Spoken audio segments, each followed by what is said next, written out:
Graças e paz a todos meus amados irmãos em Cristo Jesus, todos que nos acompanham pela rede social. Vamos estar mais com uma aula da nossa EBD online, tá bom? Domingo a lição que vamos estudar, meus amados, é a lição de número 5, dia 4 de fevereiro, ou seja, desculpa, a lição que vamos estudar domingo é a lição de número, domingo passado foi o culto da igreja cristã, e domingo que vem agora estaremos estudando a lição sobre o papel da pregação no culto. Qual deve ser o papel da pregação no culto? Quais são as pregações que têm sido feitas em nossos cultos? A mensagem, o sermão é cristocêntrico ou tem sido antropocêntrico? Cristo tem sido o centro do seu sermão, da sua pregação, ou você tem sido o centro? O homem tem sido o centro? Então vamos estar estudando sobre essa questão domingo agora, o papel da pregação no culto. É o dia 24 de março de 2024. Em primeiro lugar, peço aos irmãos que se inscrevam em nosso canal, dê o seu like lá. Eu quero agradecer a todos que já se inscreveram. PB. Presbítero Samuel Nascimento de Melo, tá bom? Eu vou estar mandando esse link para os irmãos e os irmãos podem se inscrever por esse link, tá bom? Nosso textuário, a lição do domingo é a lição número 12 já, viu? Vamos estar estudando. O nosso textuário, ele diz assim, que pregues a tempo a palavra, inste a tempo e fora de tempo. Redarguas, repreendas e exortes com toda longanimidade e doutrina. 2 Timóteo, capítulo 4, versículo 2. A verdade prática ainda nos diz assim, pregar a palavra de Deus é a sublime missão da igreja. É por intermédio do ministério da palavra que vidas são salvas, transformadas e edificadas. E Deus, ele conta comigo e conta com você para essa tarefa. Tá bom, irmãos? Então, aqui dentro da introdução, nosso comentarista ele colocou aqui que veremos a importância da pregação bíblica, denominada também como ministério da palavra, né? Nesse aspecto, para refletir a glória de Deus, a pregação precisa manter o propósito para qual foi estabelecida, revelar Deus e educar a igreja. Por isso podemos afirmar que o ministério da palavra é importante, pois assim a igreja é edificada, moldada pelos valores do reino. Tá bom, meus irmãos? Uma igreja em que a palavra de Deus não tem a primazia, tanto na ação evangelística quanto na discipuladora, é uma igreja fraca, é uma igreja anêmica, é uma igreja sem forças. Portanto, a natureza da pregação precisa ser bíblica, cristocêntrica, em outras palavras, deve possuir sólidos fundamentos. Como é que está sendo a nossa pregação? Ela está tendo o caráter bíblico, ela está tendo a centralidade nas escrituras, ou ela está sendo muito parecida com a falsa teologia da prosperidade, que é uma coisa que tem marcado a nossa geração, o nosso século. Olha, vamos estar estudando sobre o ministério, os objetivos principais da lição. O ministério da palavra e seu propósito. Qual é o propósito, né, desse ministério da palavra? A importância do ministério da palavra, que importância tem se pregar a palavra, se ensinar a palavra, se discipular, se evangelizar. Terceiro, a fundamentação do ministério da palavra. Em que essa palavra está estribada, firmada, fundamentada? Nas escrituras, ou não sei, eu acho, eu penso, eu acredito, eu penso assim, ou cheia de achismo, né? Então vamos lá. O primeiro tópico da lição nos diz assim, ministério da palavra e seu propósito. Olha, a pregação como proclamação.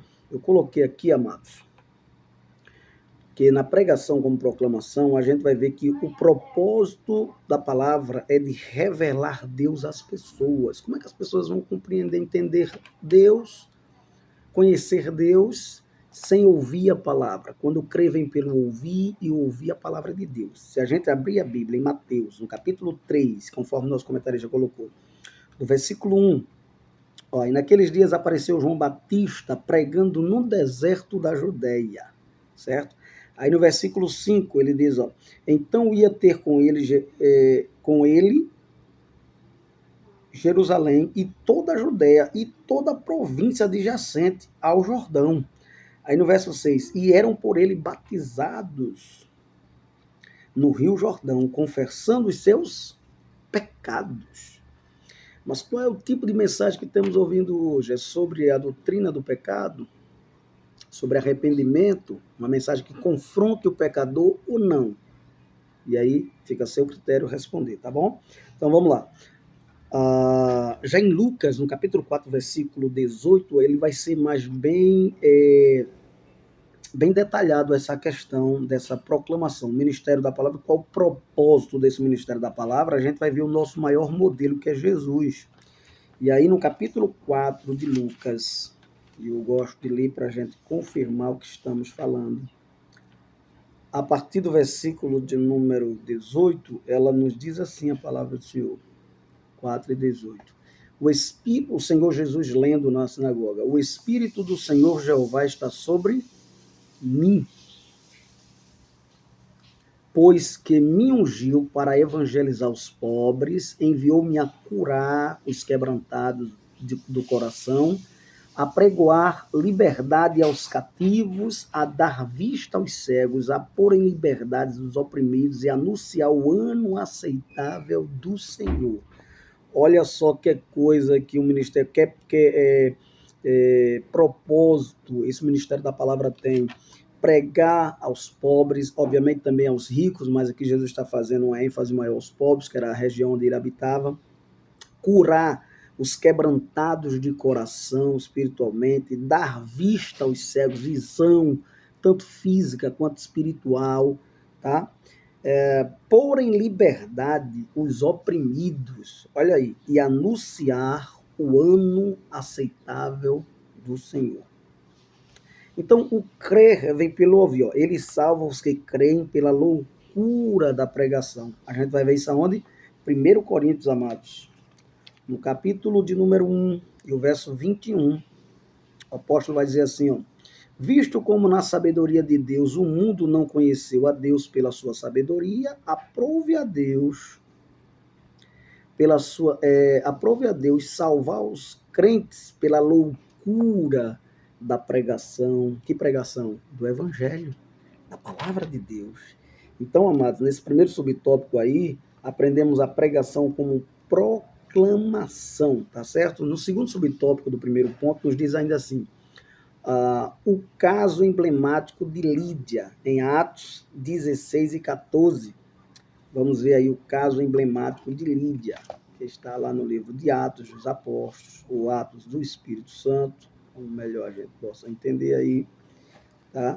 No capítulo de número 16, é muito linda essa passagem, porque vai falar da primeira mulher, né, da banda da Europa, que aceita a Jesus Cristo por nome de Lídia, uma vendedora de púrpura. Olha, veja só, 16 e 14, ele diz assim, e uma certa mulher chamada Lídia, vendedora de púrpura da cidade de Tiatira, e que servia a Deus, nos ouvia, e o Senhor lhe abriu o coração para que estivesse atenta ao que Paulo dizia. Uma das primeiras mulheres a aceitar a Cristo como Salvador na Europa, com a pregação genuína da palavra de Deus através do nosso apóstolo Paulo.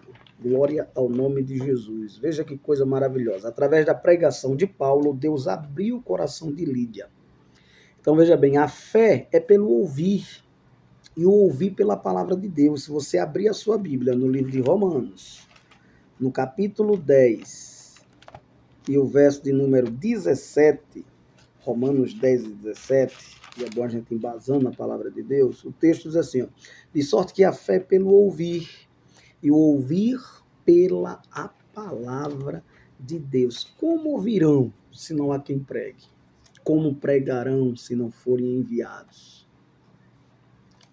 Como enviarão sem recursos? Como é que fica? Então, tudo isso faz parte para que o Evangelho de Cristo possa produzir frutos e frutos bons. Então, o valor, o que dizer, por exemplo, nessa questão aqui do segundo subtópico, o caso emblemático, né, de Lídia. A gente já falou alguma coisa aqui.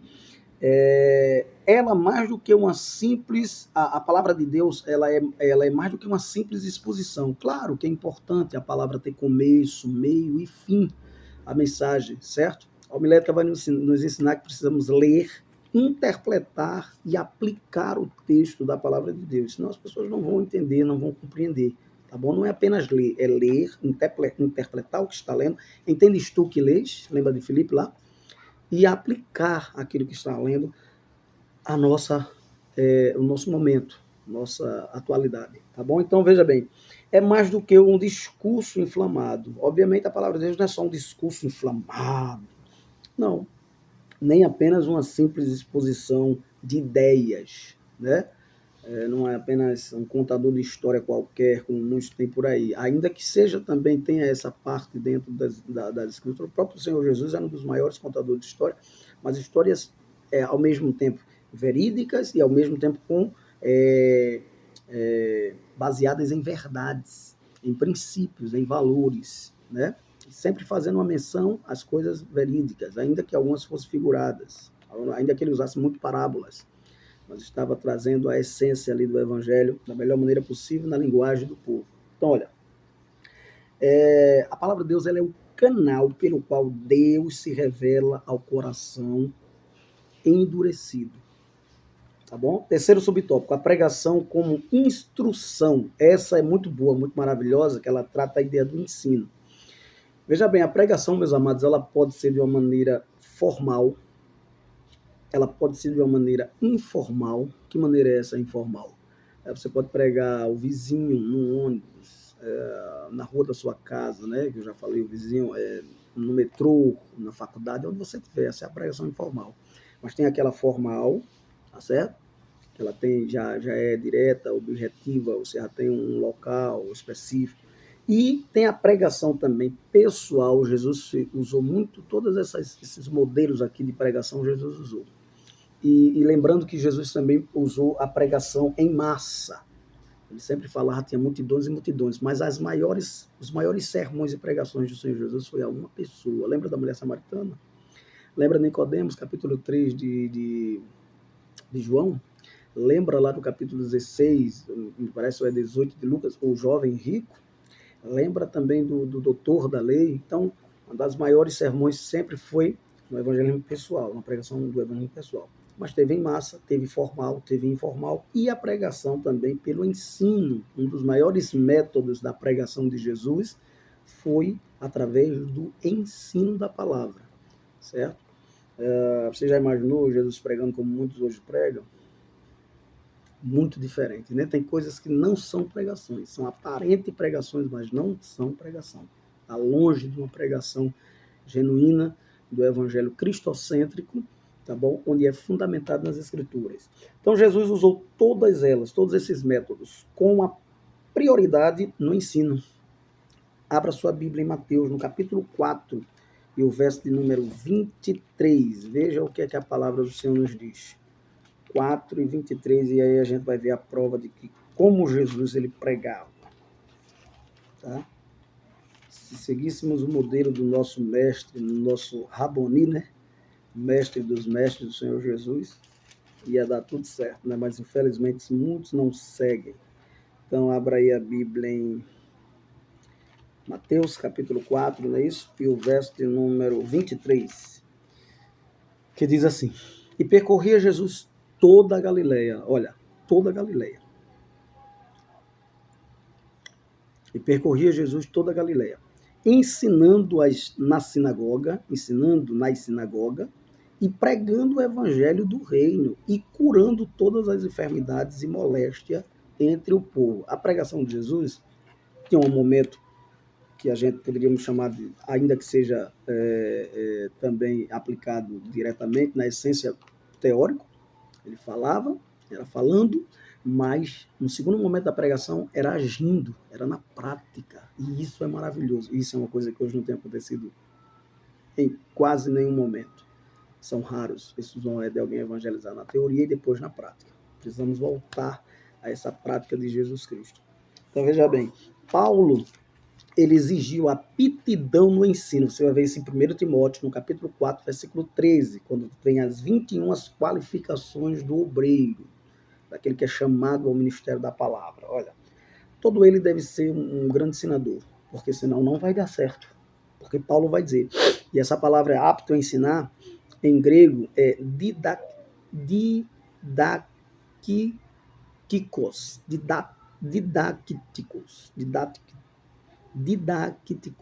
tá bom? Habilidoso no ensino, apto para ensinar, indicando alguém que possui o dom ministerial de mestre, de alguém que ensina, qualificação e disposição para ensinar. Paulo vai dizer também em Romanos, se é ensinar, que haja dedicação ao ensino. Então, no segundo tópico já da nossa lição, nos fala sobre o ministério da palavra e sua importância. Meus amados, qual é a importância? Você é uma pessoa, um culto que você começa com louvor do começo até o final, nada contra, também louvo, acho maravilhoso, louvor também liberta, Deus usa através do louvor e vidas são salvas, mas não é o objetivo principal. Temos que ter o momento da palavra.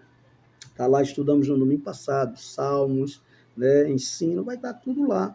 Tem que ser completo o culto, tá bom?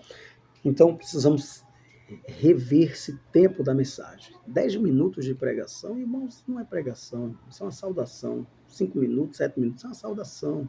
Temos que ter meia hora, 40 minutos de mensagem no culto, sim, tá bom? No mínimo meia hora, tá bom? Mas temos que ter de 40 minutos ou mais. Nos nossos cultos, precisamos rever esse ministério da palavra. O ministério da palavra, sua importância, porque é muito importante. Por quê? Para a edificação da igreja. Você vai ver, ó, a palavra confronta o pecado. A gente vai ver isso em Romanos 3:26. A gente vai ver isso em Romanos 3:23. O salário do pecado é a morte. Todos pecaram, destituídos, afastados, ficaram da glória de Deus. Então precisa se rever isso. Romanos 8 é o primeiro. Nenhuma condenação há para as questões de Cristo Jesus, mas que não anda segundo a carne. Certo? Mas anda segundo o Espírito, porque o Espírito é vida, mas a lei do pecado é a morte, tá bom? Então, às vezes ela vem em tom de elogio, né, como Paulo falou aqui em 1 Coríntios 11 e 2, mas também tem Apocalipse 3, 7 ao 13, quando o Senhor vai fazer bastante elogio à igreja de Filadélfia, ele pôs uma porta aberta que ninguém pode fechar, que ele tem a chave de Davi, que abre e ninguém fecha, que fecha e ninguém abre. Ele fala da oportunidade também para que a evangelização, a palavra de Deus fosse anunciada àqueles turistas que iam para aquela cidade. Então, olha, às vezes ele fala de uma forma de repreensão. A gente vai ver isso em 1 Coríntios 11 e 17, quando ele repreende aqueles crentes lá que estavam fazendo a sua própria ceia, mas não era a ceia do Senhor. Estava havendo indisciplina, estava havendo embriaguez, estava havendo desordem, e não pode, porque o Espírito Santo é o rodeiro.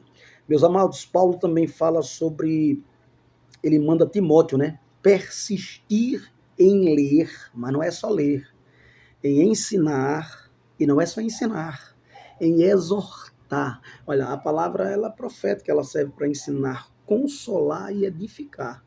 Né? Paulo vai falar aqui de ler, ensinar aquele que está lendo e exortar no momento que preciso exortar. Claro que toda palavra, toda vez o irmão vai falar só exortação, não, claro que não. A palavra tem exortação, edificação, consolação. Isso é que é maravilhoso para a edificação de todo o corpo de Cristo, que é a igreja do Deus vivo. Então, Lucas destaca que a igreja, ela passa um período de paz, né? Se edificava, ela passava por um período de paz, se edificava e encorajada pelo Espírito Santo, ela crescia em números, vivendo o temor do Senhor, certo? Isso vai estar aqui no primeiro subtópico ainda do segundo ponto, certo? Lucas vai estar falando sobre isso lá em Atos 9 e 31. Em ambos os textos se pressupõe o ministério da palavra como instrumento de exortação e edificação para a igreja. No segundo subtópico, do segundo ponto, que ainda é o Ministério da Palavra, né, e sua importância, vai falar sobre a formação de valores. Que formação de valores é essa, meus amados? Eu coloquei aqui algumas coisas para acrescentar, complementar aqui a nossa lição, que já é muito bem elaborada, mas eu coloquei aqui que a palavra de Deus, ela é a nossa regra, é o manual de regra de fé e prática. Seguimos o mesmo modelo, a mesma instrução de John Wycliffe, certo? A palavra de Deus é a nossa regra de fé e prática. John Wycliffe, para quem não sabe, foi o primeiro que traduziu a palavra para o inglês, tá bom? Então, qual é o valor, os valores cristãos? O valor da honestidade. Tem valor a honestidade? E como tem? Se você abrir a Bíblia no livro de Jó, capítulo 1, versículo 1, diz que ele era reto, íntegro, temente a Deus, se desviava do mal. Era um homem honesto, certo? O que dizer do Sermão da Montanha, os valores que Jesus coloca ali no Sermão da Montanha, certo? Os valores que Jesus coloca ali no Sermão da Montanha tem tudo a ver com os valores centrais do cristianismo. Quais são os valores centrais do cristianismo, meu amado? O amor ao próximo, a compaixão, a caridade, que também significa amor, a justiça, a paz, o perdão, a humildade, a honestidade, a virtude, a fé em Deus, a misericórdia, a solidariedade, a compreensão, a fraternidade e a busca pela harmonia espiritual. São valores centrais, tá certo? São valores centrais do cristianismo. E tudo isso a gente vai ver lá num dos mais lindos e belos sermões, e mais difícil de ser praticado, Sermão do Monte, tá bom? Jesus lá reúne seus discípulos e fala para eles ali o Sermão do Monte. E uma multidão também. Então, ó, terceiro subtópico, resistindo diante de uma cultura sem Deus. Como é que a gente vai para resistir, né? Para a gente continuar com nossos valores éticos, morais, centrais do cristianismo, diante dessa cultura sem Deus, onde os valores têm sido invertidos, o errado eles tomam como certo, o certo como errado, né? Liberação de situações como aborto, drogas, eu não vou entrar nesse detalhe que a gente já estudou em lições anteriores, mas tudo isso vai em contra nossos valores centrais do cristianismo. Olha, meus amados, Jesus chamou a sua geração, lá em Mateus 17, de perversa. Até quando estarei com vós, ó geração perversa? No período de Jesus. Imagina hoje o que ele chamaria com essa nossa geração. Pedro disse, salvai-vos desta geração perversa. Atos 2:40. O que Pedro diria dessa nossa geração? Paulo disse, não vos conformeis, não tomais a forma, o modelo deste mundo, desse sistema podre, onde o mundo jaz no maligno, Romanos 12:2. O que é que o que é que Paulo diria dessa nossa geração? Eu coloquei a observação. O que eles diriam dessa nossa geração? Perversa, sodomita, né? Corrupta, onde os valores têm sido invertidos, a falta do caráter, da moral, do respeito, da dignidade, do princípio espiritual para ser mantido. Terceiro tópico, o ministério da palavra e sua fundamentação, correto? O ministério da palavra e sua fundamentação. Vamos agora caminhando para o final. Deve ser cristocêntrico. Olha, o ministério da palavra e a fundamentação da palavra está em Cristo. Se você vê um sermão, uma pregação, que o camarada fala mais dele do que de Cristo, não foi um sermão cristocêntrico. Não condiz com as Escrituras. Se você vê um sermão, muitas vezes que a gente chama de sermão salada de fruta, o camarada começa falando de Gênesis, cita versículos até Apocalipse, mas versículos descontextualizados, sem nexos, certo? Que não tem nada a ver uma coisa com a outra. E aí a palavra fica sem começo, meio e fim. Toda palavra tem que ter um começo, meio e fim, certo? Eu falei no início dessa gravação e vou continuar. A homilética vai nos ensinar que precisamos ler, interpretar e aplicar a palavra. São os 3 princípios, 3 regras da homilética, da arte de falar publicamente. Precisamos aprender um pouco mais sobre isso, certo? Filipe, ele lhe pregava quem? Quando Filipe pregou lá no capítulo 8, versículo 5, pregava Cristo, e este o crucificado. Apolo falou eloquentemente, falou que Jesus era o Cristo e convencia os judeus por sua eloquência, pela sua maneira de abordar, de trazer o evangelho, certo? Como você está pregando a palavra? Como você está pregando? Faça uma reflexão. Como é que você está pregando? Cristo tem sido o centro do seu sermão ou você? Alguns até com testemunhos, né? Se for um testemunho que tem a ver com a mensagem, não é nenhum problema. Faz até parte da homilética, uma ilustração que tem a ver com a mensagem, nenhum problema.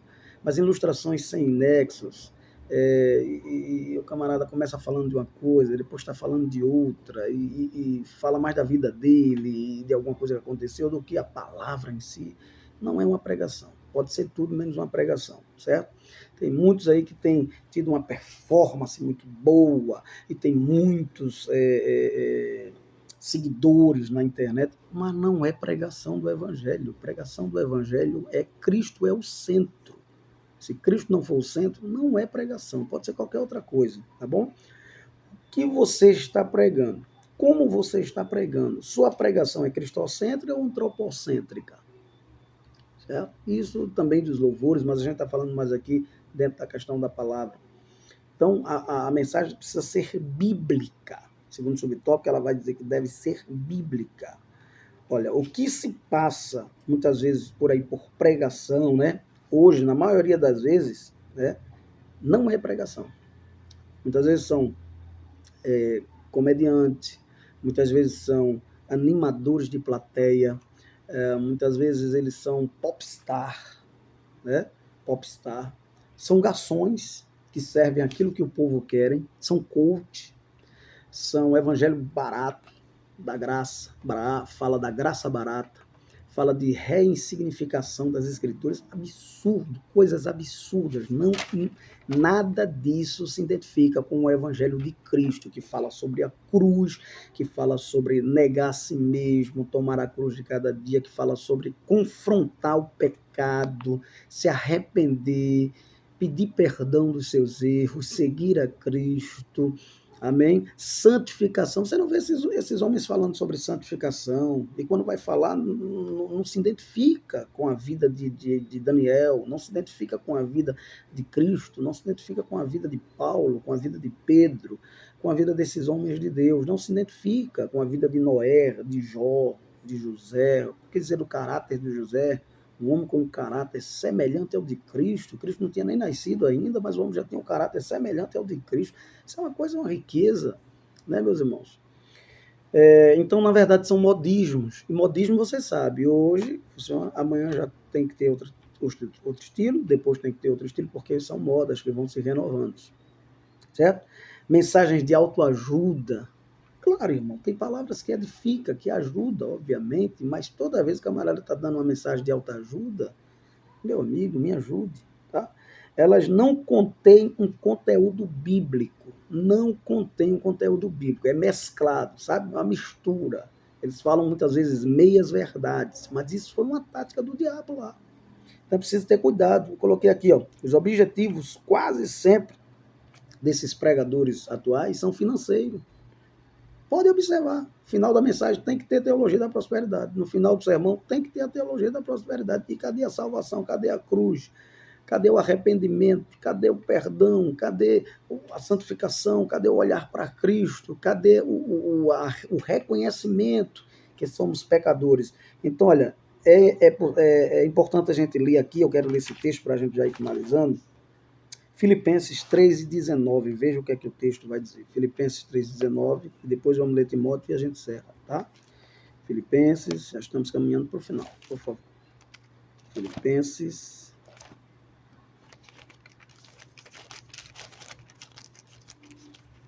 3:19, diz assim, é um texto bem forte. Diz assim a palavra do Senhor, queridos: o fim deles é a perdição, o Deus deles é o ventre, e a glória deles é para a confusão deles mesmos, que só pensam nas coisas terrenas. Mas nossa cidade está nos céus, onde também esperamos o Salvador, o Senhor Jesus Cristo. Então são pregações que prega paraíso na terra. E eu não estou dizendo paraíso na terra no sentido do milênio bíblico, escatológico, não. Estou dizendo paraíso agora. Agora. Como se tudo fosse se resumisse aqui. Parece mais que nossa história só se resume aqui. Eles não falam da vinda vindoura. Pode observar. Fala de hoje, fala de como vencer nisso, como vencer naquilo. Claro, irmão, que todos nós queremos vencer, mas tem coisa que precisamos passar por desertos, passar por lutas, por provações, para ser tratados por Deus, né? Que Deus nos abençoe, que Deus nos ajude, que Deus nos livre desse mal, desse século. São falsos pregadores, falsos ensinadores, falsos doutores, falsos mestres. Precisamos ter muito cuidado. Timóteo, 1 Timóteo 6, para a gente fechar e encerrar agora. 1 Timóteo, capítulo número 6. Veja o que é que vai dizer, é muito sério, eu não vou dar muito detalhe aqui, porque senão daria outra aula. Capítulo 6, verso 9, diz assim, ó, mas os que querem ser ricos caem em tentação e em laço e em muitas concupiscências loucas e nocivas que submergem os homens na perdição e ruína. Irmãos, eu fiquei sabendo de casos que tem casos por aí. O camarada antigamente se pregava contra a bebida, aí hoje tem casos por aí, de certos lugares, o camarada terminou o culto, aí vão beber vinho, vão lá se reunir para beber, né? E fazer o seu... talvez alguém classifique aqui até como uma farra, já vai ter até título, gospel, né? Mas o sangue de Jesus tem poder sobre nossas vidas, sobre nossas famílias, sobre nossas mentes, e que nós possamos continuar pregando o verdadeiro evangelho, a sã doutrina ensinada pelo nosso Senhor e Salvador Jesus Cristo. Conclusão, amados, aqui da nossa lição. Após a exposição desta lição, constatamos que a igreja precisa manter-se fiel ao ministério da palavra. Precisamos voltar ao primeiro amor, né, como a igreja de Éfeso, né? Isso só pode ser feito por meio de uma pregação genuinamente bíblica que reflita os valores do reino de Deus. Para isso, não há atalhos. Numa cultura cada vez mais hostil à fé cristã, a igreja necessita proclamar a verdade do reino por meio da poderosa palavra de Deus. Que Deus nos abençoe. A palavra é viva, eficaz, a palavra é escudo, a palavra é lâmpada, a palavra é luz, a palavra é vida, a palavra liberta, transforma, restaura, regenera, justifica, santifica, limpa, lava. Amém? Que Deus abençoe a todos em Cristo Jesus. Pai, queremos te agradecer por esse momento e pela vida de todos que nos ouvem através das redes sociais. Que a graça do nosso Senhor e Salvador Jesus Cristo, o amor de Deus e a comunhão do Espírito Santo seja com todos, hoje e sempre. Amém.